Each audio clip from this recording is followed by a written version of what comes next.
Welcome to bird media. నేను మీ పవన్ కృష్ణమూర్తి.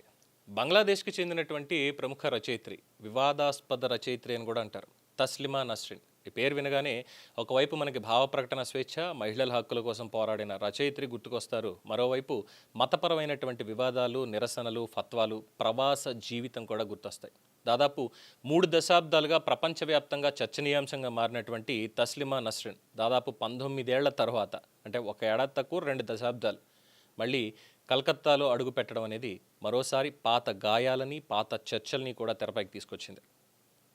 తస్లిమా నస్రిన్ 1962లో అప్పటి తూర్పు పాకిస్తాన్, ప్రస్తుత బంగ్లాదేశ్లో జన్మించారు. వృత్తిరీత్యా వైద్యురాలైన ఆమె రచనల ద్వారా సమాజంలోని మహిళల మీద జరుగుతున్నటువంటి వివక్ష, మత ఛాందసవాదం, మతం పేరుతో జరుగుతున్నటువంటి అణిచివేత, వీటన్నిటి మీద చాలా ఘాటుగా స్పందించేవారు. ముఖ్యంగా ఇస్లామిక్ ఛాందసవాదాన్ని చాలా తీవ్రంగా విమర్శించడంతో క్రమంగా మత ఛాందస సంస్థల లక్ష్యంగా మారిపోయారు. 1993 చాలా వివాదాస్పద సంవత్సరం కింద భావించాలి ఆవిడ జీవితంలో. ఆమె రాసిన లజ్జా నవల ఆమె జీవితాన్ని పూర్తిగా మార్చేసింది.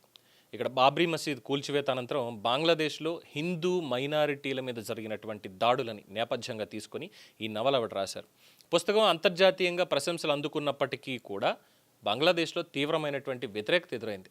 ఇక్కడ మతాన్ని అవమానించేశారు అని చెప్పి ఇస్లామిక్ సంస్థలు భారీ ఆందోళన చేపట్టాయి. ఆమెను హత్య చేయాలని పిలుపునిస్తూ ఫత్వాలు జారీ అయ్యాయి. పరిస్థితులు విషమించడంతో 1994లో ఆమె బంగ్లాదేశ్ విడిచి వెళ్లాల్సి వచ్చింది. అప్పటి నుంచి ఆమె స్వదేశంలో కూడా అడుగు పెట్టలేకపోతున్నారు. తర్వాత స్వీడన్ సహా యూరోప్లోని పలు దేశాల్లో ఆశ్రయం పొందిన తస్లిమా బెంగాలీ భాష, సంస్కృతిపై ఉన్నటువంటి ప్రేమతో 2004లో కోల్కతాకు వచ్చారు. అంటే దాదాపుగా దశాబ్దం తర్వాత. బెంగాలీ మాట్లాడే ప్రాంతం కావడంతో కోల్కతాని ఆమె తన రెండో ఇల్లుగా భావించారు. అక్కడే నివసిస్తూ రచనలు కూడా కొనసాగించారు. అయితే అక్కడ కూడా ప్రశాంతమైన జీవితం ఎక్కువ కొనసాగల. 2007లో ఆమె ఆత్మకథ ద్విఖండిత, అంటే బెంగాలీలో చెప్పుకోవాలంటే ద్విఖండితో, ఈ పుస్తకాన్ని కేంద్రంగా చేసుకొని మళ్లీ వివాదం వచ్చింది.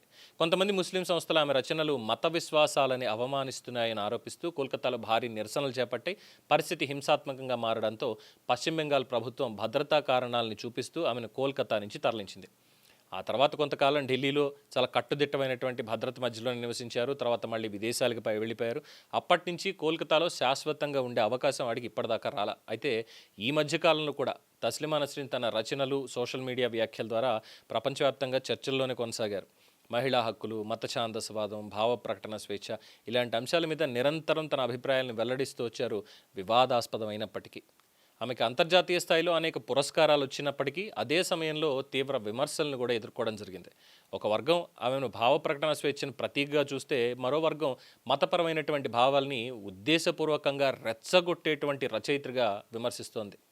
ఇప్పుడు దాదాపు 19 ఏళ్ల తర్వాత కోల్కతాలో జరిగినటువంటి ఒక సాహిత్య కార్యక్రమంలో పాల్గొనేందుకు ఆవిడ మళ్లీ నగరానికి వచ్చారు. ఎయిర్పోర్ట్లో అరుగుపెట్టిన వెంటనే భావోద్వేగానికి గురైనటువంటి తస్లిమా, కోల్కతా ఎప్పుడూ నా ఇల్లే, ఇక్కడికి వచ్చినప్పుడు ఇంటికి వచ్చిన భావనే కలుగుతుంది అంటూ వ్యాఖ్యానం. తనకి తగినంత భద్రత కల్పిస్తే కోల్కతాలోనే ఉండాలని కూడా తన మనసులో ఉందని వెల్లడించారు.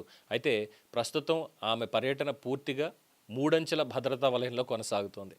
కానీ ఈసారి ఆమె శాశ్వతంగా కోల్కతాకి తిరిగి వచ్చినట్టు అనుకోవడానికి లేదు. కేవలం ఒక సాహిత్య కార్యక్రమంలో పాల్గొనడానికి మాత్రమే వచ్చారు. అయినప్పటికీ ఆమె రాకతో మళ్ళీ పాత వివాదాలు, భావ ప్రకటన స్వేచ్ఛ మీద చర్చలు, మత ఛాందసవాదం మీద వాదోపవాదాలు పశ్చిమ బెంగాల్ రాజకీయాల్లోనూ, మేధావుల వర్గాల్లో కూడా జోరందుకున్నాయి. అయితే కేవలం తస్లిమా నస్రిన్ కథ ఒక రచయిత్రి జీవితగాథ మాత్రమే కాదు, ఒక పుస్తకం కారణంగా స్వదేశాన్ని కోల్పోయిన మహిళ కథ.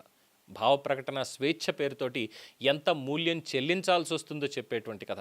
అలాగే స్వేచ్ఛ, మతం, ప్రజాస్వామ్యం, వీటి మధ్య సంతులనం ఎలా ఉండాలి అనే ప్రశ్నని ప్రపంచం ముందుంచినటువంటి కథ కూడా. 3 దశాబ్దాల తర్వాత కూడా ఆవిడ పేరు ఇంకా ఈ వివాదాల చుట్టూ తిరుగుతూ ఉండడం, అవి తగ్గకపోవడం అనేది ఈ అంశం ఇప్పటికీ ఎంత సున్నితమైందో చూపిస్తోంది. లాస్ట్ బట్ నాట్ లీస్ట్, ఆవిడ కోరుకున్నట్టుగా కలకటాకు వచ్చి స్థిర నివాసం ఏర్పరచుకోవాలని చూస్తే అదైతే అయ్యే పని కాదు. బికాస్ కేవలం ఒక సాహిత్య సభకి పాల్గొనడానికి వచ్చినటువంటి దానికే 3 అంచెల భద్రత అనేది కల్పిస్తూ ఉంటే, ఇక రేపు పొద్దున్న శాశ్వతంగా ఇక్కడ నివసించాలి, ఒక సాధారణ భారతీయ పౌరులు ఎలా ఉంటారో అలాగే నేను ఇక్కడ బ్రతకాలి అనుకుంటే అప్పుడు కూడా 3 అంచెల భద్రత అనేటువంటిది చాలా కష్టం అవుతుంది. అందుకని చెప్పే, అమ్మా మీరు వచ్చారు కదా కార్యక్రమానికి, మేము కావాల్సిన భద్రత ఇచ్చాం, కార్యక్రమంలో పాల్గొనండి, సంతోషించండి, మీకు కావాల్సిన వాళ్ళు కలవండి, దయచేసి ఇక్కడి నుంచి వెళ్ళిపోండి అని చెప్పాల్సి వస్తుంది. ఏదేమైనప్పటికీ ఆ పేరు చుట్టూ ఉన్నటువంటి వివాదం ఇంకా అగ్నిలో ఆజ్యం పోస్తున్నట్టుగానే ఉంది తప్ప ఎక్కడ చల్లారట్లేదు. దీని మీద మీ అభిప్రాయం తెలియచేయండి. చూస్తూనే ఉండండి ది బర్డ్ మీడియా. ఈ వీడియో మీకు నచ్చినట్లయితే లైక్ చేయండి, షేర్ చేయండి, సబ్స్క్రైబ్ చేయండి.